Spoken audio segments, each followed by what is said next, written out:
Okay, so today we're going to talk about a two-book series called the Kingmaker, Kingbreaker duology, as it were, by Karen Miller. Now, I purchased these two books from a local book sale. My two books are a little well-worn. Just shows that they were very much enjoyed by other people before they got to me. And I happen to enjoy them as well, so I thought I'd do a book review on these two. There's actually multiple versions of this out now, as I recently learned.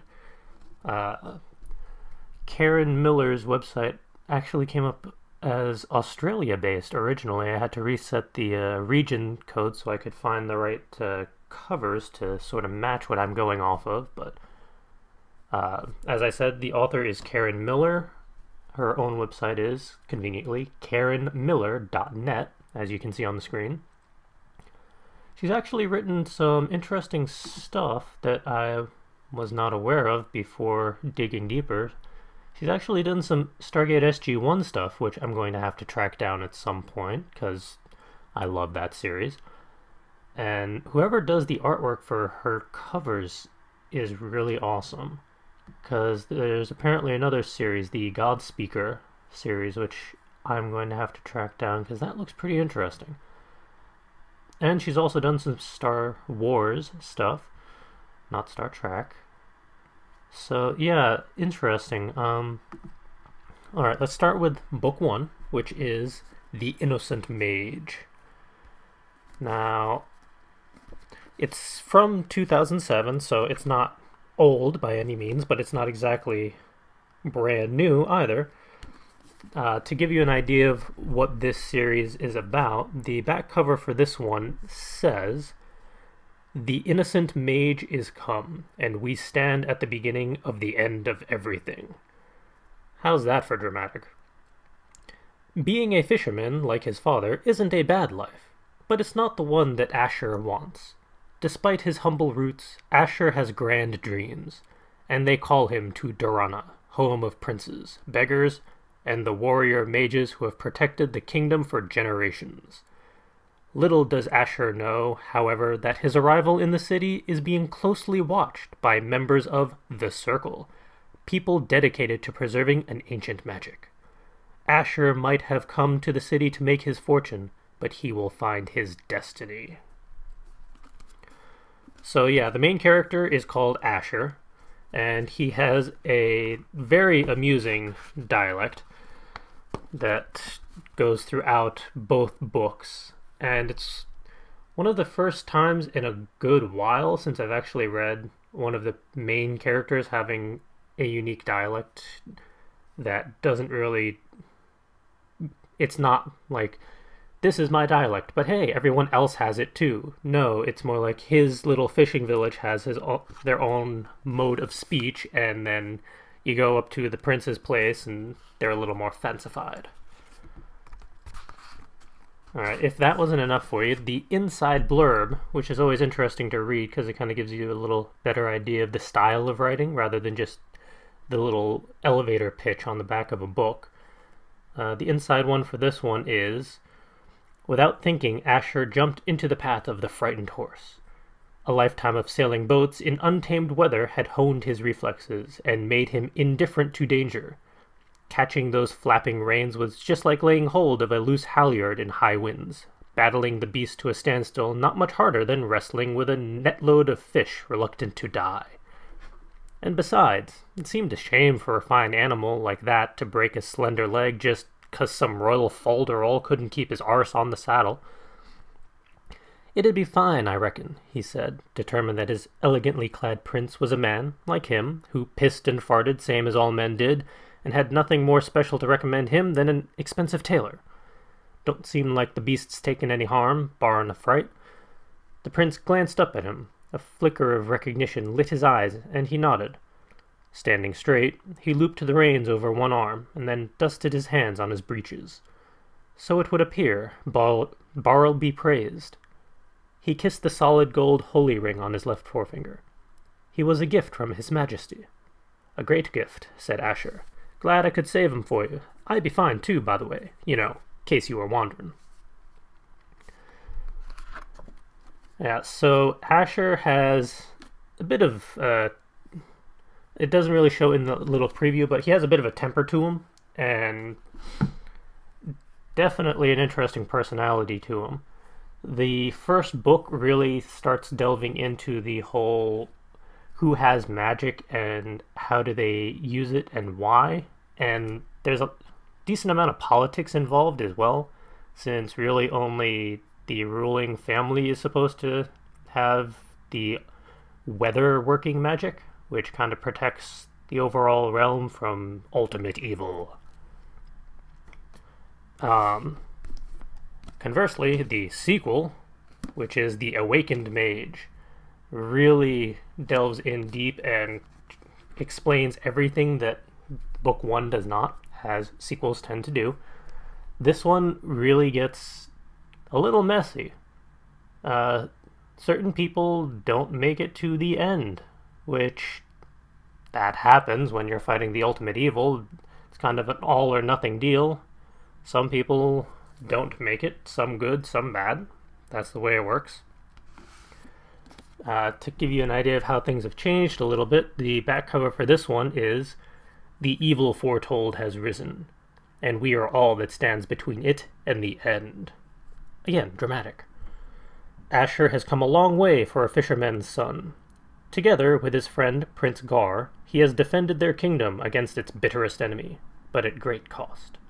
Now, the evil mage Morg is preparing for his most deadly assault, and this victory would be particularly sweet, for who better to destroy the kingdom than the two who would give anything to save it? Yeah, Morg is the ultimate evil of doom. He's this evil sorcerer who kind of figured out how to survive for a ridiculously long amount of time. Not technically immortal, but close enough for government purposes.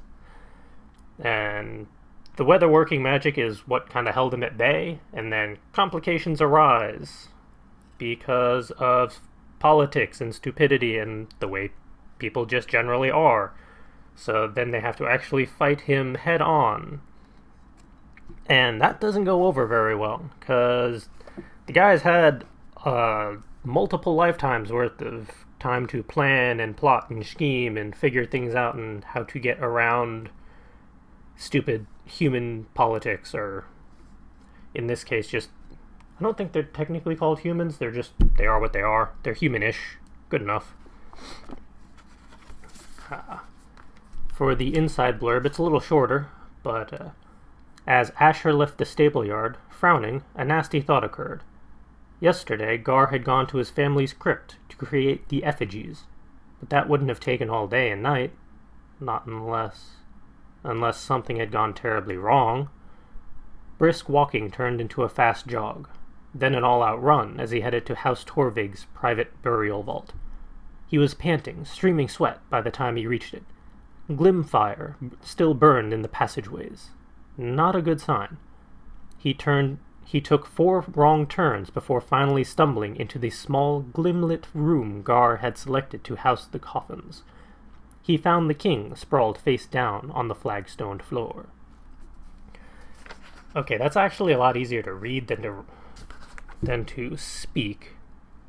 And the glim fire and glimlit, it's like magical sorcerer fire that most of the magicians can use. It's like the 101 level or apprentice level stuff that they learn. The weather working magic is the top level where supposedly only the ruling family can use. I will only say supposedly and not spoil the rest for you readers. But it's interesting to actually have a nice little duology where pretty much everything is wrapped up by the end. You get a lot of closure from the various little strands of who's doing what amongst the politics and the government, and who wins and who loses in all those respects. Like who's going to maintain power over the magic versus just over the people, and How do they deal with the ancient evil? How does the weatherworking magic fit in, since that's what held the evil at bay? And it's kind of alluded to that the magic is no longer enough. And it's interesting to see how the various character roles progress from both books, as you have Asher, who's kind of the main character, and then Prince Gar, who's the royal prince and is kind of the counterpart to Asher. He's not an antagonist by any means, but those two really play off of each other, and both of them progress considerably from page 1 to the end.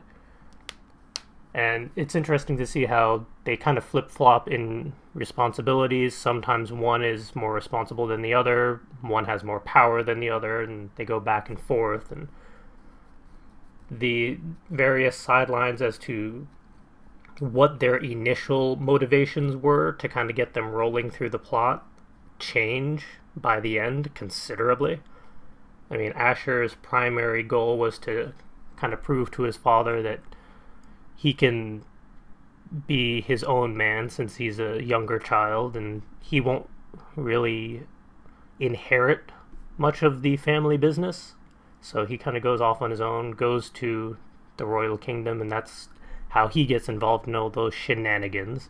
And then Prince Gar's also, he's not the younger child, but he is the less important child in some respects due to politics and magic. So he kind of wants to just find his own way to fit into society, as it were. And then his priorities change as well throughout the story as the evil unfolds and becomes a little more troublesome. But I feel like both characters actually got the closure that they needed by the end, although it was one of those situations where almost by the end I wanted to throw the second book up against a wall in anger because of how some of those characters played out at the bitter end. But that just shows it's good writing and that I got invested in the characters. So it's definitely a decent little 2-book series worth investing in. And I mean, granted, I got these at a used book sale, so they were about 50 cents for the 2 of them, because that's the way used book sales go. But they're currently $7.99, and it's probably, oh no, the first book is $7.99, and then the second book is $6.99, for reasons I'm not quite sure. Normally I would think it would be the other way around, but I mean, unless you want brand new copies, you can easily enough find this at your local library or a used bookstore if you happen to have one conveniently nearby. Both covers are pretty easy to spot on the if they're open like this, and let's see, if they're on the shelf, they actually kind of match up against each other. My copies aren't the best to show this, considering the spines are a little messed up, but you can see how the 2 mages do merge together. It's just different colors to show the progression from one to the next. So one is innocent, and then one not so much. But yeah, definitely a good 2-book series published by Orbit, so definitely go check it out. The links to Karen Miller's website, where you can find more information on this all, will be posted in the show notes section. And if you, let's see, I believe if you go to each book's page, there were sections where you could find more information about it. There were in the Australian versions, but then I switched it to American and it got a little funky. Bear with me. There were links, I swear to you. I mean, if all else fails, if you want to look them up, I mean, you can go to Books A Million, Barnes & Nobles, Amazon, your local bookseller website of choice. It's just Karen Miller, and then the Innocent Mage and the Awakened Mage. Although, depending on where you are based, just to give you an idea, if I can reset this, it actually does change titles, as I learned while researching this. In Australia and New Zealand, it is The Innocent Mage and Innocence Lost for the second book title. That surprised me and kind of threw me off, actually. And they do have different cover art, which is very nice within itself. Yeah, so for the Australian versions, they do have where to buy the book, but on the American region page, that is not available. So just depending on where you are, figure out where your regional booksellers happen to be and go take a look. Alright. Enjoy reading, everyone.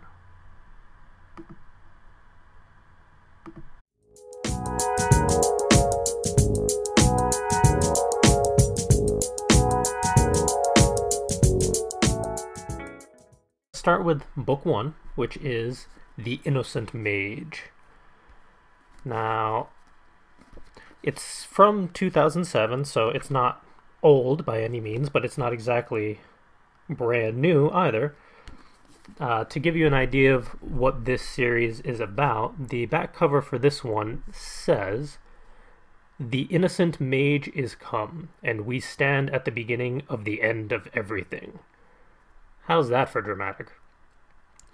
Being a fisherman, like his father, isn't a bad life, but it's not the one that Asher wants. Despite his hump to me, and I happen to enjoy them as well, so I thought I'd do a book review on these two. There's actually multiple versions of this out now, as I recently learned. Karen Millers' website actually came up as Australia-based originally. I had to reset the region code so I could find the right covers to sort of match what I'm going off of, but as I said, the author is Karen Miller. Her own website is, conveniently, karenmiller.net, as you can see on the screen. She's actually written Roots, Asher has grand dreams, and they call him to Durana, home of princes, beggars, and the warrior mages who have protected the kingdom for generations. Little does Asher know, however, that his arrival in the city is being closely watched by members of the Circle, people dedicated to preserving an ancient magic. Asher might have come to the city to make his fortune, but he will find his destiny. So yeah, the main character is called Asher, and he has a very amusing dialect. Then some interesting stuff that I was not aware of before digging deeper. She's actually done some Stargate SG-1 stuff, which I'm going to have to track down at some point, because I love that series. And whoever does the artwork for her covers is really awesome, because there's apparently another series, the Godspeaker series, which I'm going to have to track down, because that looks pretty interesting. And she's also done some Star Wars stuff, not Star Trek.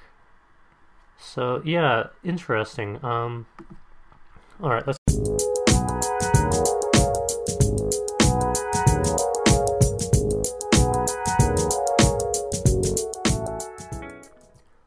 Okay, so today we're going to talk about a two-book series called the Kingmaker, Kingbreaker duology, as it were, by Karen Miller. Now, I purchased these two books from a local book sale. My two books are a little well-worn. Just shows that they were very much enjoyed by other people before they got